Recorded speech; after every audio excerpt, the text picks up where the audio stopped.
1 John chapter 1 verse 4, and these things, right, we answer you that your joy may be full. Sino po ang masaya sa araw nito? Sabihin mo sa iyong katabi, masaya ako. Nakasimangot lang tingnan ang mukha ko, pero masaya ako. Amen? We are happy. We are joy because we are in the presence of the Lord. In Exodus chapter 33 verse 14, and it said, my presence shall go with thee, and I will give thee rest. Wow. Hallelujah. Pag nandirito ang Diyos, we feel the love of God, we feel the presence of God, mararamdaman natin, mga kapatid, na kahit pagod tayo, minsan naghihina tayo, pero pagramdam natin na ang Diyos nasa atin, nangungusap, na tumutugon sa ating pangangailangan, ay para bagang nakaka-relax tayo, nakakapagpahinga tayo ng maayos. Amen? Jeremiah chapter 31 verse 3, the Lord had appeared of old unto me, saying, yet I have loved thee with an everlasting love. Therefore, with loving kindness have I drawn thee. Naniniwala pa kayo, mga kapatid, na mayroong walang hanggang pag-ibig? Amen. Masaya pag umiibig, straight yan, di ba? Kahit matanda kang mag-asawa, no?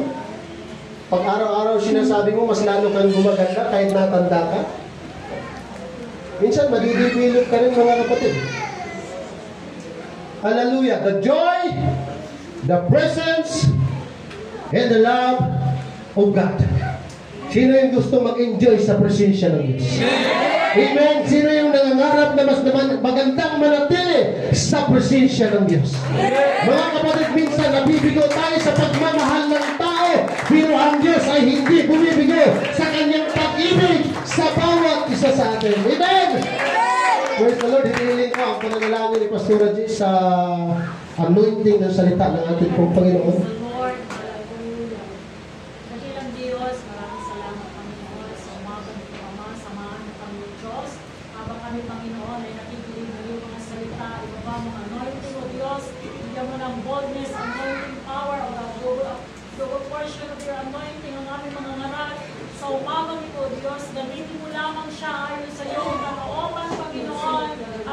Hallelujah! Ang lalabas sa kanyang labi ay pawang magpapala sa bawat isa sa amin, na kami ay mabusog, kami ay lumakas, muli kami marestore ng iyong mga salita, Panginoon, at ito ay mag-rima o Diyos sa aming mga puso. Hallelujah! Hallelujah! Ito ay patuloy magbibigay sa amin ng mga panibagong revelasyon, Panginoon. Dalangin namin ang Diyos, hallelujah, patuloy na magbuhos ang iyong presensya sa aming kalagitnaan sa umaga nito. At inaangkin namin ang pagkilos mo in Jesus' name. Amen.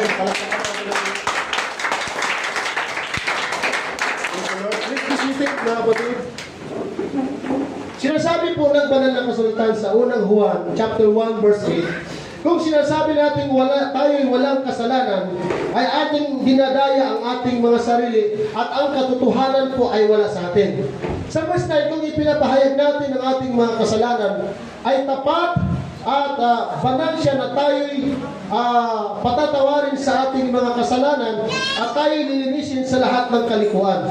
Kung sinasabi natin tayo hindi nagkasala, ay ating ginagawang sinungaling siya at ang kanyang salita ay wala sa atin. Sino dito ang aminado na hindi tayo perfecto? Sino dito ang aminado na tayo nagkakasala? Sino dito ang aminado na tayo ay makasalanan? Pero salamat na yung mga bagay na yan, pag ating inaamin sa harapan ng ating dakilang Diyos, mayroon pong pagpapatawad sa ating pong Panginoon. Hindi ba masaya, mga kapatid, sa tao lang pag nagkamali ka at nagkakasala ka, masaya ka pag pinapatawad ka? Paano pa kaya ang Diyos, mga kapatid, na alam natin na mabigat ang ating kasalanan, alam natin na hindi tayo karapat-dapat patawarin, pero binigyan tayo ng pagkakalaw ng Diyos na lubos natin maranasan ang joy, ang saya, kung alam natin na tayo pinapatawad ng ating pong mga kasalanan. Hindi pag sinasabing joy, kagalakan. Kaya pag lumingon ka sa iyong katabi, dapat makita sa ating mga mukha ang ating kasiyahan, ang ating katuwaan, ang ating kaluguran. Amen? Amen. Praise God. Pag sinasabing niya, it is our gladness in the presence of the Lord. Yung ating mga ngiti ay hindi ngiting aso, ang ating mga ngiti ay hindi pakitang tao, kundi ang ating mga ngiti, yung ating saya, ang ating kaligayahan ay nagmumula sa ating mga puso dahil pinapasaya tayo ng ating Panginoon sa gitna ng ating mga kalungkutan, sa gitna ng ating kahinaan. Palapakan po natin ang Diyos natin. Amen! Kaya kapag ang tao ay puspos palagi ng Espiritu ng ating pong Panginoon, pagpuspos tayo palagi ng panalangin, pagpuspos tayo palagi sa pakikinig ng salita ng ating pong Panginoon, walang ibang lalabas at makikita sa ating mga buhay. Tayo po ay laging nag-i-enjoy sa ating pong paglilingkod sa ating pong Panginoon. Amen! Oh, hallelujah! Sigurado ba kayo, mga kapatid, na masaya talaga kayo? Hallelujah. Wala na siguro ibang mga tao, mga pinakapasaway na tao, yung mga unang tao.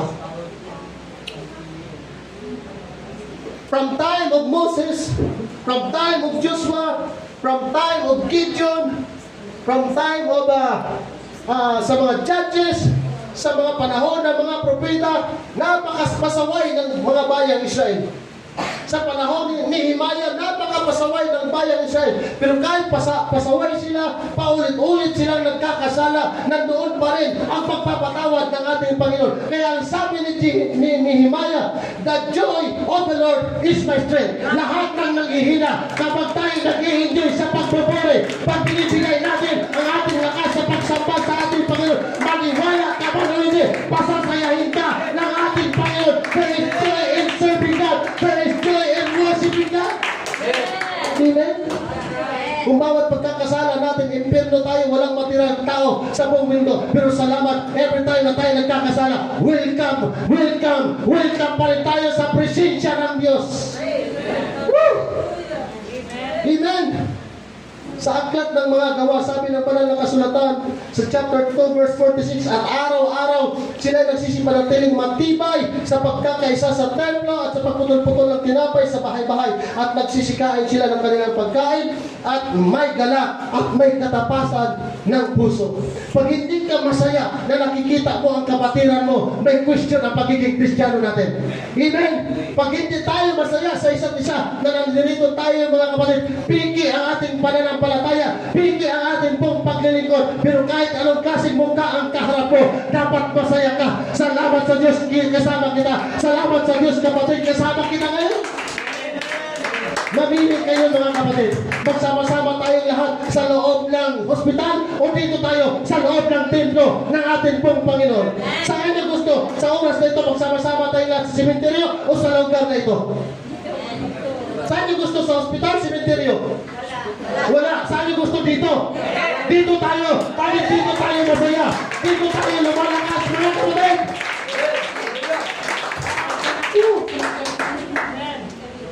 Saka dito rin tinatanggal yung antok natin. Kasi sa iba, mga kapatid, hindi tayo nakakarinig ng may sumisigaw. Bakit tayo sumisigaw? Hindi dahil sa galit tayo, naisisigaw natin ang kabutihan ng Diyos. Dahil kahit may sakit ka, pinapalakas pa rin tayo. There is joy in the presence of God.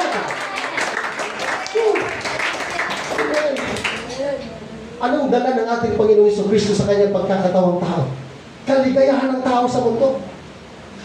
Tama?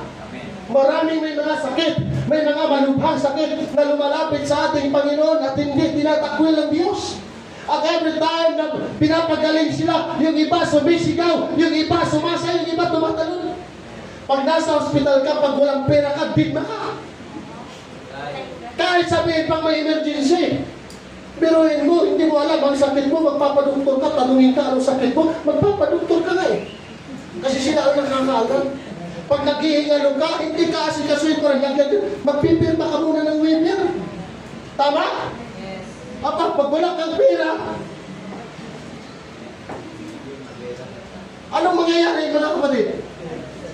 Pero pag sa ating Panginoon Jesus ka lumapit, Kahit wala kang pera, wala kang pipirmahang waiver, hindi ka itatakay. Pagagalingin ka ng ating Panginoon. Kaya yung walagad, yung mayroong taong lumpo in the gate of beautiful, nangihingi siya ng limon, pero kagalingan ang ibinigay sa kanya ng Panginoon. Ang sabi ng Biblia, pumasok siya sa templo, nagtatatalon, sumasayaw na nagpupuri sa Panginoon. Bakit? Masaya siya na pinagaling siya. Kung ikaw malungkot ka na pinagaling ka, baka nagkabalik ka ng punta ang simbahan, mga kapatid. Dahil ang alam ko, kapag ang tao pinagaling ng Panginoon, dapat masaya ka. Amen. Sino dito tinaningan ang buhay? Amen. Sino dito ang may taning ang buhay? Sino dito may sakit na age? Huwag na natin itaas ang kamay. Baka maglabasan ang lahat. Pero kahit anumang klaseng karamdaman yan, mga kapatid, magtiwala pa rin tayo sa ating Panginoon. Dahil mayroong magagawa ang ospital, pero mas lalong mayroong magagawa ang Diyos. Dahil mayroong hindi nagagawa ang ospital, pero may nagagawa ang Diyos. Bakit? Ayaw niya na ang mga totoong Kristiyano malungkot. Ayaw ng Diyos na hindi tayo masaya. Amen. Praise the Lord. Hallelujah. Hallelujah. Nakakita na kayo ng tao na didemonyo? Ito mga kapatid, hindi ko alam kung mura ito ha. Pero sabi ng mga waray, mga demonyo.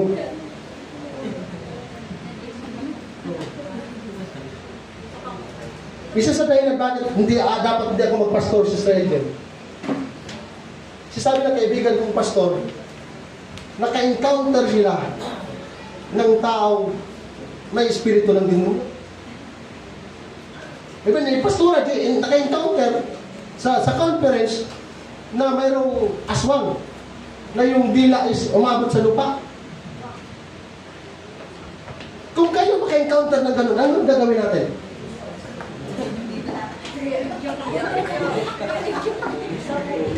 Kung lahat tayo dito, maliban sa isang tao, mayroong espiritu ng demonyo, anong gagawin natin, mga kapatid?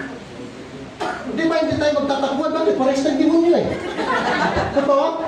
Pero kahit may espiritu ng demonyo sa kalagitnaan natin, as long nakasama natin ang ating pong Panginoong Jesucristo, hindi ka matitinag sa kinauupo mo, hindi ka matitinag sa kinalalagyan mo, hindi mauuga ang pananampalataya mo. Bakit? Mayroong kapangyarihan ang ating Panginoong Jesucristo to defend. Paridipinsa tayo, mga kapatid. Kaya maraming tao sa Biblia na pag kinaalihan ng demonyo, pag nakita ang ating Panginoong Jesucristo, natatakot. Kaya kung mayroong mga tao na takot magsimba, magtaka ka na. Pag may mga tao na takot sa pangalan ng ating Panginoong Jesucristo, magduda ka na. Amen? Pero kahit anong klaseng tao, bulag, pipipingi, anumang klaseng religion natin, pag nag-i-enjoy tayo sa pangalan ni Jesus, Diyos ko yan si Jesus. Amen? Masaya pag narinig ang pangalan ng ating Panginoong Jesus. Umasa ka, yung tao na yan, hindi demonyo. Palagpakan natin ang ating Panginoon.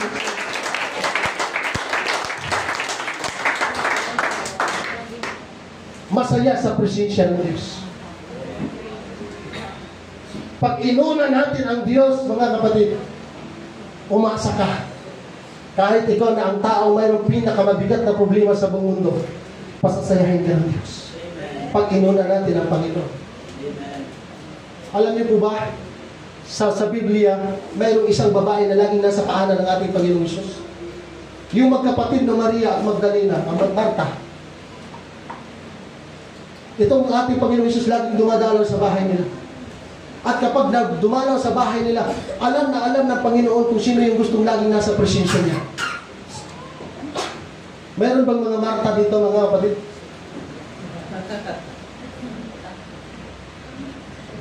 Anong masama sa ginawa ni Marta? Masama ba na naglinis siya ng bahay? Masama ba na nagluto siya? Masama ba na nag-asikaso siya ng pagkain para sa ating Panginoong Hesus? May masama ba sa kanyang ginawa? Pero bakit sa magkapatid na ito natuwa ang Panginoong Hesus kay Maria? Dahil habang nangangaral ang ating Panginoong Hesus, nakanganga si Maria, nakatulala.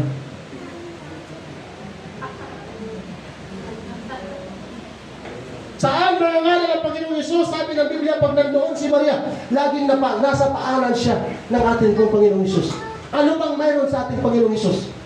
Kayang magpakain ng libo-libong tao, kayang magpalayas ng demonyo, kayang bumuhay ng patay, kayang magpagaling ng anumang klaseng lahat ng karamdaman. Alin ang pipiliin mo? Ang magiging busy sa kusina o magiging busy sa presensya ng ating Panginoon? Mayroong mga tao busy sa paglalaba pag-araw ng linggo, busy sa pamamasyal pag-araw ng linggo, busy pag-araw ng linggo, ayaw sa presensya ng ating Panginoon. Ano sabi ng Panginoon kay Marta? Marta, masyado kang nag-aabala. Amen. Ang kailangan ng Diyos, hindi yung kabisihan ng tao. Ang kailangan ng Diyos na sa loob ng isang linggo, sa loob ng isang araw, mayroon tayong oras para lumapit, magpuri, sumamba, manalangin sa ating Panginoong Diyos. Amen. Saan nalulugod ang Diyos? Sa bising tao o sa taong naglilingkod sa Diyos? Mas maganda yung busy ka na sa pagtatrabaho, busy ka na sa presensya ng Diyos. Tama, mga kapatid? Okay lang ba yun? May nasasagasaan na ba ako? Wala pa ako nasasagasaan. Mga kapatid, huwag kayong magalit sa akin kung mayroong masagasaan. Instrumento lamang ako ng Panginoon. Mouthpiece lamang ako ng ating pong Panginoon. Amen? Pero kung matagal na tayong Kristyano, kung pinagpapalit natin ang araw ng linggo kaysa presensya ng Diyos, luging-lugi tayo ng Kristyano. Pero kahit marami kang negosyo, maraming tao sa araw ng linggo, namimili ang tao sa araw ng linggo. Pero kapag pumunta ka sa church para purihin ang Diyos, magugulat ka mga kapatid, hindi ka lugi. Mayroon ka pang tubo. Palagpakan natin ang ating dakilang Diyos. Pastor, bakit kailangan natin sumamba kaysa maglaba? Bakit kailangan natin sumamba kaysa magtrabaho? Bakit kailangan natin sumamba kaysa mamamasyal? Because our worship is our way to make an intimate relation to God. Hindi tayo pwede magkaroon ng relasyon sa Diyos kung hindi tayo marunong sumamba sa Diyos.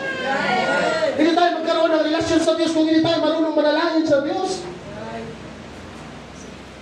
Paano nagkakaasawa ang mag-asawa?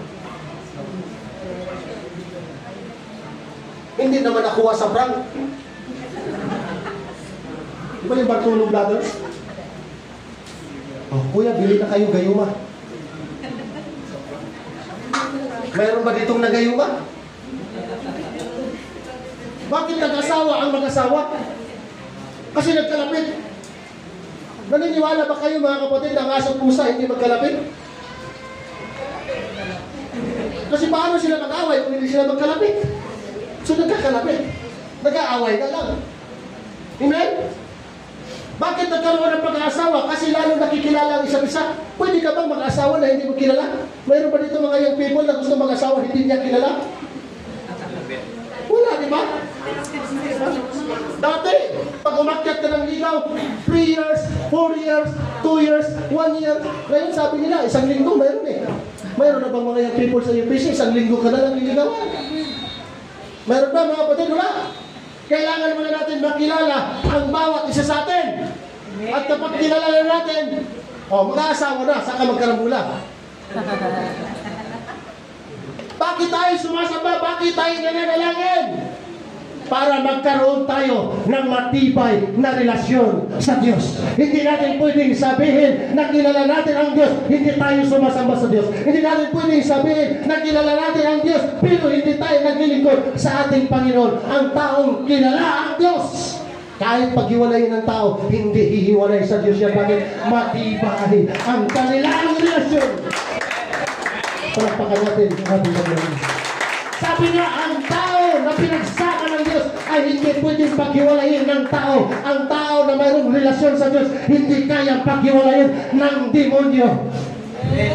Totoo hindi. Pag may relasyon ka sa Diyos na matibay, kaya ka bang paghiwalayin sa demonyo?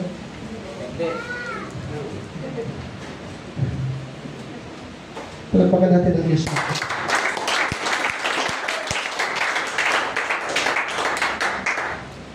Sabi mo sa iyong katabi, kaya tayo pumapalakpak, dahil gusto natin mapalapit sa Diyos.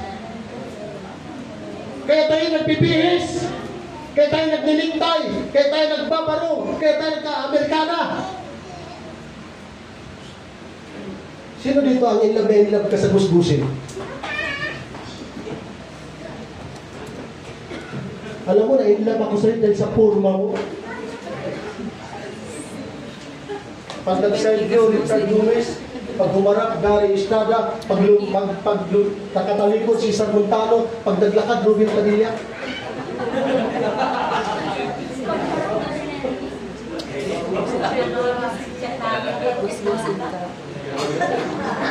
Bakit masaya maglingkod sa Diyos? Kahit anong itsura natin, hindi tayo tinatakbuhan ng ating Panginoon. Kahit anong karamdaman natin, hindi tayo pinagtatabuyan ng ating pong Panginoon. Amen! Mas gusto ng Diyos, lagi tayong nasa presensya ng ating pong Panginoon. Palakpakan po natin siya. Mga kapatid, Pentecostal ka na. Apostolic doctrine, apostolikong mananampalataya tayo. Hindi na tayo katulad ng dati, napapasok lang ng simbahan, wala pang 5 minuto, uuwi na tayo. Hindi na tayo katulad ng dati, pagpasok pa lang sa pinto, lalabas na tayo. Hindi na tayo katulad ng dati.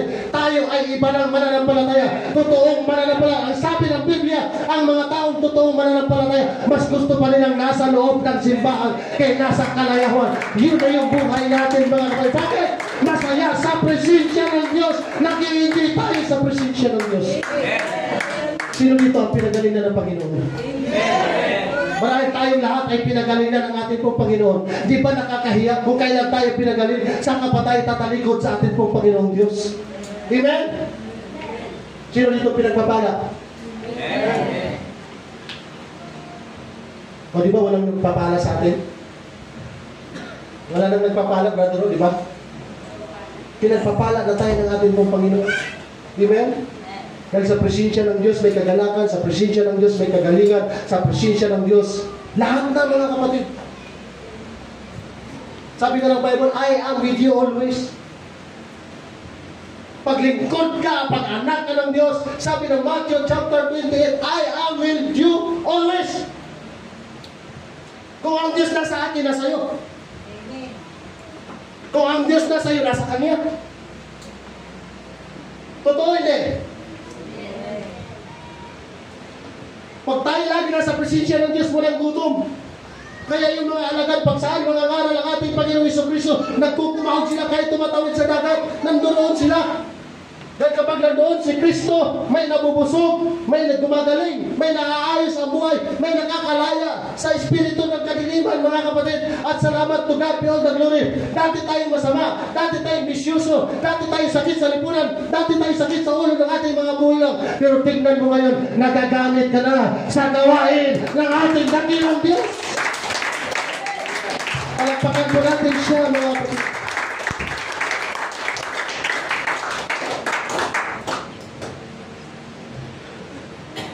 Hindi tayo magkaroon ng malalim na pundasyon kung mababaw ang ating pagsamba sa Diyos. Hindi tayo magkakaroon ng matibay na pundasyon sa paglilingkod kung mababaw ang ating pundasyon sa pagkakakilala sa Diyos. Amen? Yun ang dahilan kung bakit kailangan natin ang presensya ng Diyos. Kung mayroon bang pinakamasayang taong nabubuhay sa buong mundo, sabihin mo sa iyong katabi, ikaw ba yan?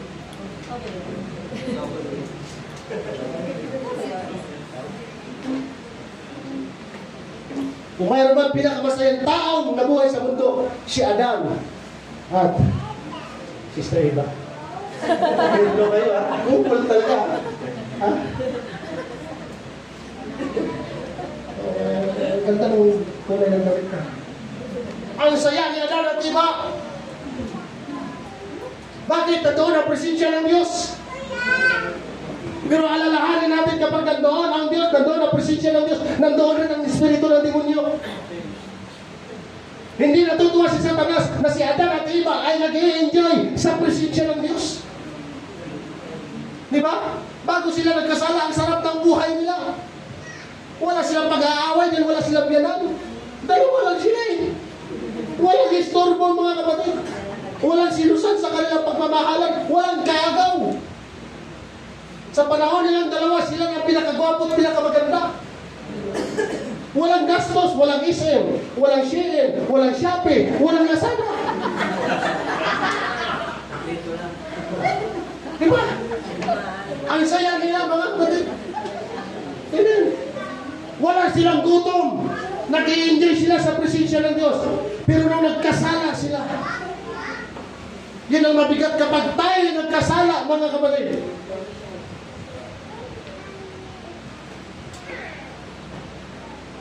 Kapag tayo nagkasala, nakakaranas tayo ng sakit, nakakaranas tayo ng kalungkutan. Totoo ba?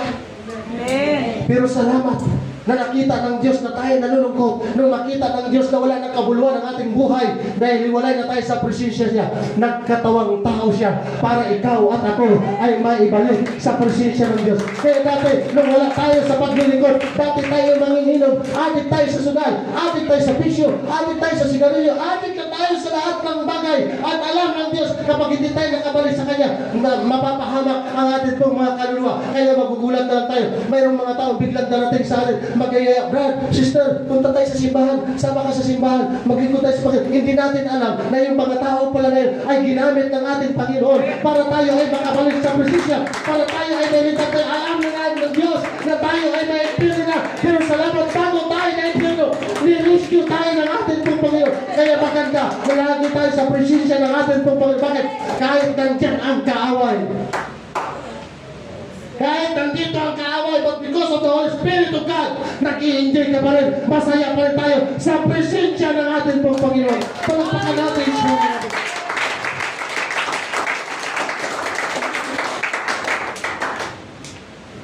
Proverbs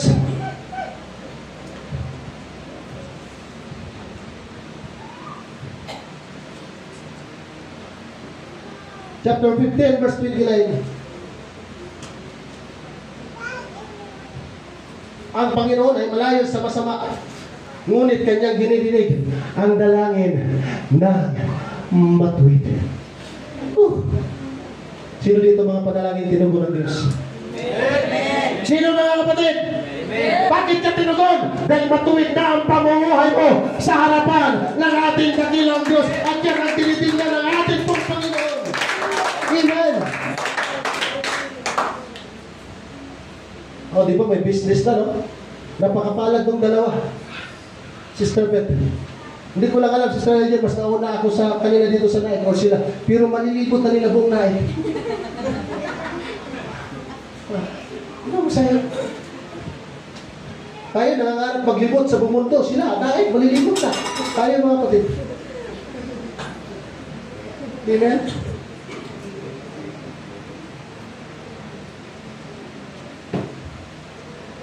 Sabi ng lingkod ni Elisha na binata, pagkagising nila umaga, nakita nila yung napakaraming mga sundalo ng Samaria. At pinalibutan sila ng mga sundalo ng Samaria. Ang pakay, papatayin si Eliseo. Bakit papatayin siya? Dahil nagagalit ang mga taga-Samaria. Ang hari ng Samaria, ang sundalo ng Samaria kay Eliseo. Dahil nanguhula si Eliseo na propeta ng Diyos sa bayang Israel, hindi para sa kanila. Kaya ang sabi ng hari ng Samaria, lahat ng mga propeta na naglilingkod sa Diyos patayin, putulan ang ulo. Kaya pagka umaga, pagkagising ng lingkod ni Elisha na binata, nanginginig siya sa takot. Ginising niya si Elisha, Panginoon, Panginoon, patay na tayo. Bakit? Wala na tayo matatagasan na palibutan na tayo ng mga sundalo ng Samaria. Si Elisha nananalangin, Panginoon, hipuin mo at idilat mo ang mata ng taong ito. Nang hinipo, sabi ng Bible, nagulat yung binata. OMG!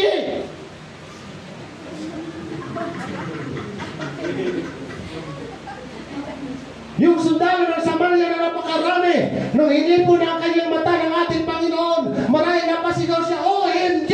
Napakaraming karwahe ng anghel na nag-aapoy na mas marami pa sa sundalo ng Samaria. Anong ibig kong sabihin, mga kapatid? Paglingkod ka ng ating Panginoon, akala mo na palibutan ka na ng problema at ng kaaway, pero mas marami pala ang anghel ng Panginoon na nagproproteksyon sa kanila. Kahit gaano karami yung sundalo ng Samaria, 2 tao, 1 tao lang ang papatayin. Hindi nila napatay. Bakit? Nagulat sila. Hindi na nila makita si Elisha. Hindi na nila malapitan si Elisha. Bakit? Iniligaw na sila ng ating pong Panginoon. As long that we have God in our life, As long that we have a Holy Ghost, the Holy Spirit, mga kapatid, umasa ka. Patayin ka man ng demonyo. Bakit hanggang ngayon buhay ka pa? Dahil iniligtas tayo palagi at iniingatan tayo ng ating pong Panginoon. Palagpakan natin yun. Amen? Kapag kasama natin ang Diyos, hindi na dapat tayo malungkot. Amen. Kung kasama natin ang Diyos sa oras na ito, sa lugar na ito, gusto pa ba natin umuwi? Dito na tayo, nandito ang Diyos eh. Kasi baka pag umuwi tayo, baka mag-away lang tayo. Ano ba yung sinain? Hilaw na, sunog. Sunog pero hilaw. Di ba masaya dito sa lahat? Kung sasabungan ka buong umaga, buong maghapon, baka makakita ka ng away. Kung sa inuman ka mula umaga hanggang hapon, baka makakita ka ng away. Totoo hindi. Pero pag dito ka, sige, subukan nyo na mag-away dyan mga kapatid. Matagal na akong Kristyano, pero wala pa akong nakita na nagsuntukan at nagkarambula sa loob ng simbahan. Bakit? Iba ang presensya ng Diyos. Iba ang presensya ng Diyos. Pag lugar na wala presensya ng Diyos, magulo, may away. Pero pag lugar na wala presensya ng Diyos, masaya ang Kristyano. Amen. Pwede bang sumigaw kayo mga kapatid, masaya ako? Masaya ako! Lakasan pa natin! Masaya ako! Masaya tayo! Nag-i-enjoy tayo! Masigla tayo! Pinalakas tayo ng Diyos! Pinasaya tayo ng ating Panginoon! Pinatatag ng Diyos sa ating puso! Inayos ng Diyos! Woo! Palakpakan natin ang ating Panginoon! Diyos!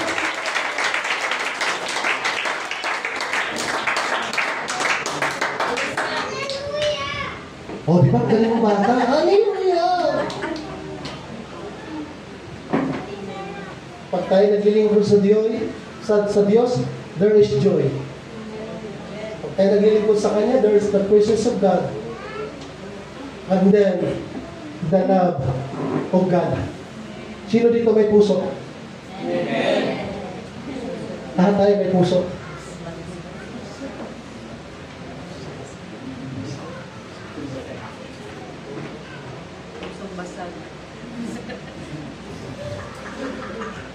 Grabe naman pagkabasa ko. Grabe nga.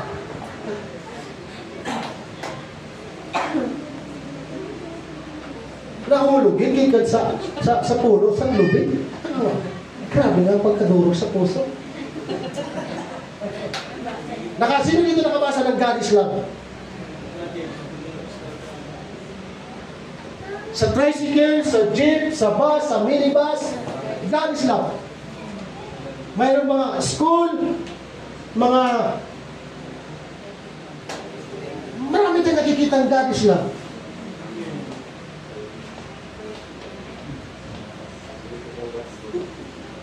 Sa atin, God is Love.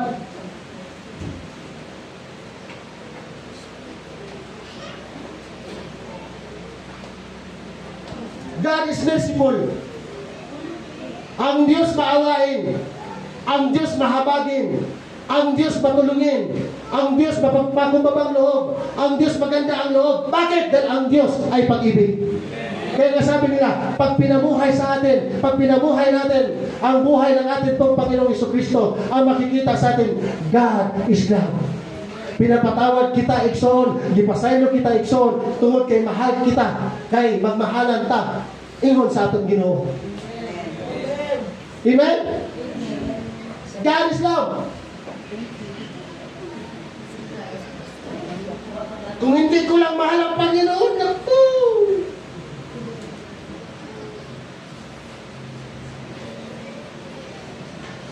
Ang Diyos mabait, hindi. Kaya pag nandirito ang kanyang espiritu niya, anong mangyayari sa atin? Mabait na rin tayo. Sabi mo siya katabi, mabait ako. Wala kang bigas? Ano ako, mabait ako ngayon. Wala kang pera? Ha? Okay lang. Mabait. Ang Diyos mabuti, hindi. Mabuti. Kaya mabuti na rin tayo. Totoo? Ang Diyos matulungin, hindi. Kaya matulungin na rin tayo. Totoo? Ang Diyos malalahanin, hindi. Maalalahanin na rin tayo. Tama? Sapagkat ang Diyos ay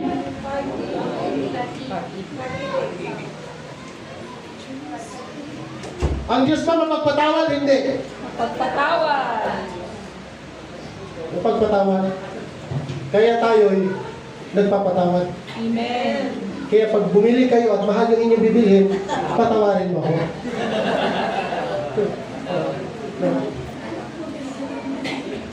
Di ba masaya mga kapatid? Mas masaya ang umiti kaysa umiyak. Mas masaya ang sa magpuri kaysa magmumukmok. Mas masaya yung sumisigaw natin ang pag-ibig ng Diyos kaysa nagmumukmok tayo mga kapatid. Amen! Amen. Hallelujah! Palakpakan natin ang ating kapatid. Tugaan po ng Diyos. Hindi ko kayo inibig ng Panginoon. Pinili kayo ng dahil sa kayo'y marami sa bilang kaysa alinmang bayan. Sapagkat kayo ang pinakamaliit sa lahat ng mga bayan. Kundi dahil sa inibig kayo ng Panginoon at dahil sa kanyang tinupad ang sumpa na kanyang isinumpa sa inyong mga magulang, ay inilabas kayo ng Panginoon sa pamamagitan ng makapangyarihang kamay at tinubos kayo sa bahay ng pagkaalipin mula sa kamay ni Paraon na hari sa Ehipto. Bakit sila nakalaya? Dahil ang bayang Israel ay mahal ng Diyos. Bakit tayo nakalaya? Dahil ikaw at ako ay mahal ng ating Panginoon. Bakit ka binago? Bakit tayo binago? Dahil mahal tayo ng ating pong Panginoon. Bakit tayo tinutulungan ng Diyos? Dahil mahal tayo ng ating pong Panginoon. Bakit tayo gusto makarating sa langit? Dahil mahal tayo ng ating pong Panginoon, mga kapatid. Ang pag-ibig ng Diyos ay pang walang hanggan. Sa Kanya lamang natin matatagpuan ang everlasting love. Sabi sa may asawa, tanggapin na natin ito. Tayo mga lalaki nung araw, nung hindi pa tayo naglilingkod sa Panginoon, mga buliro tayo. Amen. Kasi kung walang nagpapabula, wala rin mambubula. Right. Pag tayong dalawa magkataluyan, ikaw na yung everlasting love ko.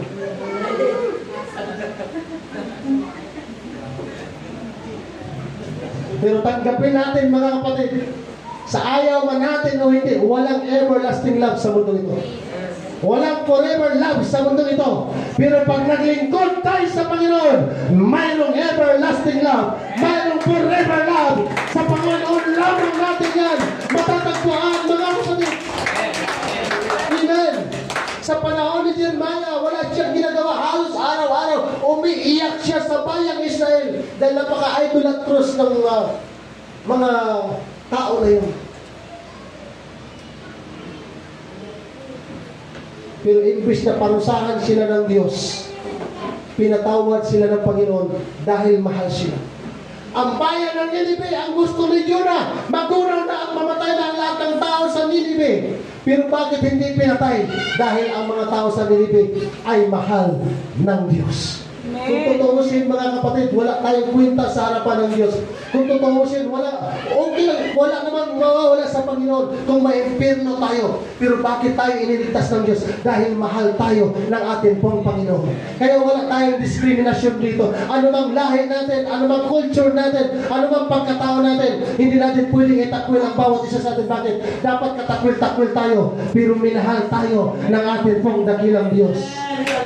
Amen. Kaya magmahalan tayo sa pangalan ng ating pong Panginoon.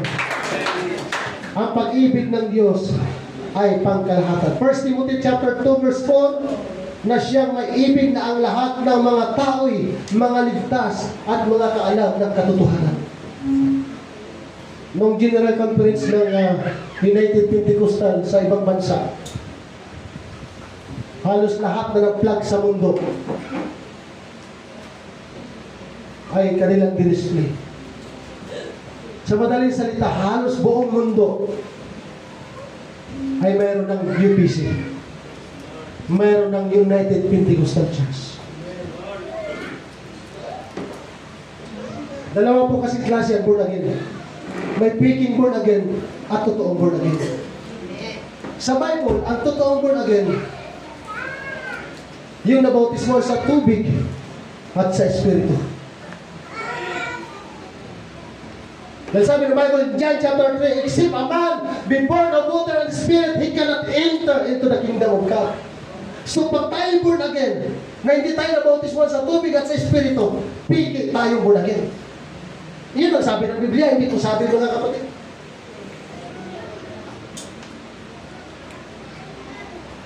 Sabi ng banal na kasulatan, lahat ng kasuluk-sulukan kapag may parating na at may pangaral ang salita ng Panginoon, saka siya babalik. Ilang libong taon na ba yung sinulat ang Bible? Na siya ay babalik, mga kapatid. Pero ang sabi ng Biblia, nang nabasa natin ngayon, ayaw naman talaga ng Diyos na impyerno tayo. Kaya tayo binibigyan ng pagkakataon na makarinig ng salita ng Diyos dahil mahal tayo ng ating pong Panginoon. Napakapalad ko mga kapatid na na-rescue ako ng Diyos. Kayo pa mapalad? Masaya ba tayo na na-rescue tayo ng ating pong Panginoon? Amen. Masaya tayo mga kapatid. Amen. Na-rescue tayo ng Diyos. Salamat sa mga ngaral na ginamit ng ating pong Panginoon.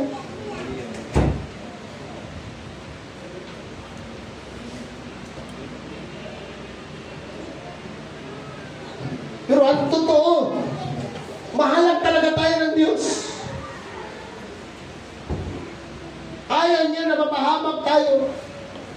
At ang pag-ibig ng Diyos unlimited. Sa ayaw mo natin mga kapatid, ang pag-ibig ng tao, ang pagmamahal ng tao is limited. Totoo hindi. Huwag naman sana mangyari. God forbid. Sana yung aking mahal na asawa. O dahil wala pa sila, sa inyo muna. Halimbawa, Sister Mariel, ito naman, hindi naman tayo nag-pray. Halimbawa lang, pag naputulan ng dalawang kamay, dalawang paa at mabulag si Brother Andre, kaya mo ko bang sabihin, I love you forever? Dala lang naman siya.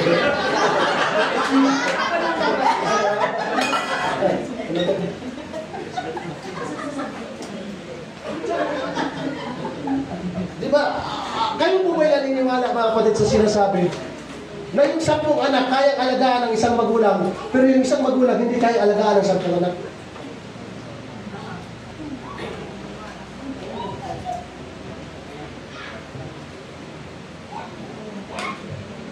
Ano kaya mangyari sa atin kung tayo ay mapulag, maputulan ng dalawang kamay at dalawang paa? Kaya Sister Jaira, ingat na ingat ako pag na-drive tapon kahit medyo naliliw ako. Mula ko nag-meeting kami sa Tagaytay. Dahil iniisip ko pag naputulan ako ng dalawang kamay, tapos mabulag ang aking dalawang mata, tapos maputulan ako ng dalawang paa, hindi na ako makapag-drive, hindi na ako makapagluto, hindi na ako makapaglaba. Di ba may mga tao pinagsasabihan, kung kailan kumplito ka, kamay, paa, wala kang silbi? Lalo na kaya kung putol na tayo mga kapatid. Kung mayroon man sakali na mayroong maputulan sa atin ng paa, kamay, at mabulag, huwag natin sabihin wala kang silbi. Ang sabihin natin, pagsisilbihan pa rin kita dahil mahal kita. Ikaw ang binigay ng Diyos sa akin, mga kapatid. Amen. Amen. Di ba, Brother Billy?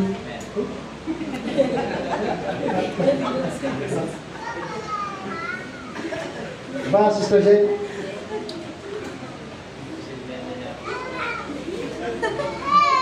Sabi ng 4 na magkakaibigan, ano ba yung bulaklak na yung ano? Yung maraming ano? Yung pitas, yung parang santan. Yung, he loves me? He loves me na.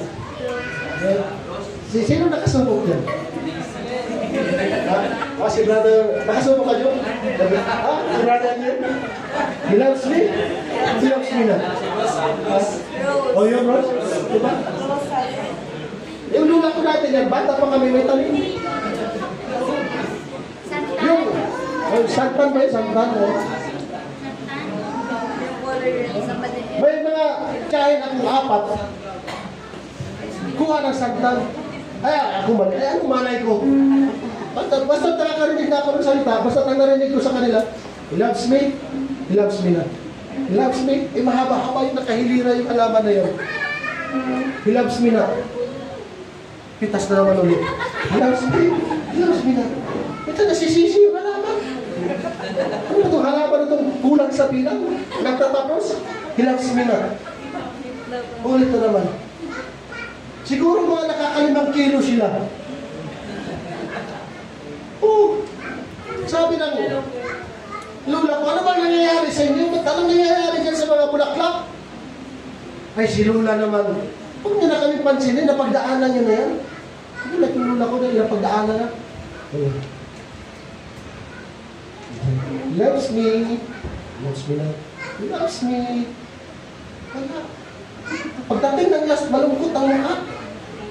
Ngayon, meron kaibigan ng mga tiyahin ko, dumaan, kumuha din. Sister Ray, nakasubo ka yan? Loves me? Nakasubo ka to. Ito masaya. Pag hilams me na medyo malungkot, kaya kukuha ka ulit. Baka nakulang na. Kasi ang gusto mong marinig, he loves me? Oh. Kasi yung apat pala may boyfriend. Ngayon, para malaman ko totoo talaga silang mahal, sinukat dun sa bulaklak. He loves me na. Lahat ng hindi puro, he loves me na. Malungkot sila.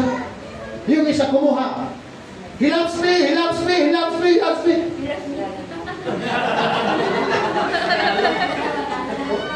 Ang saya niya, he loves me. Sabi ng apat, ang daya ako naman. Bakit walang he loves me na? Bakit? Hindi ko naman sa boyfriend ko sinasabi, he loves me. Kay Jesus ko ito sinasabi, Jesus loves me. He loves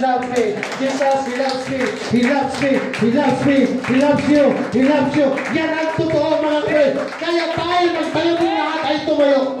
Ang ganda ng kanta kanina, at the cross above my knees. Dahil sa cross of Calvary,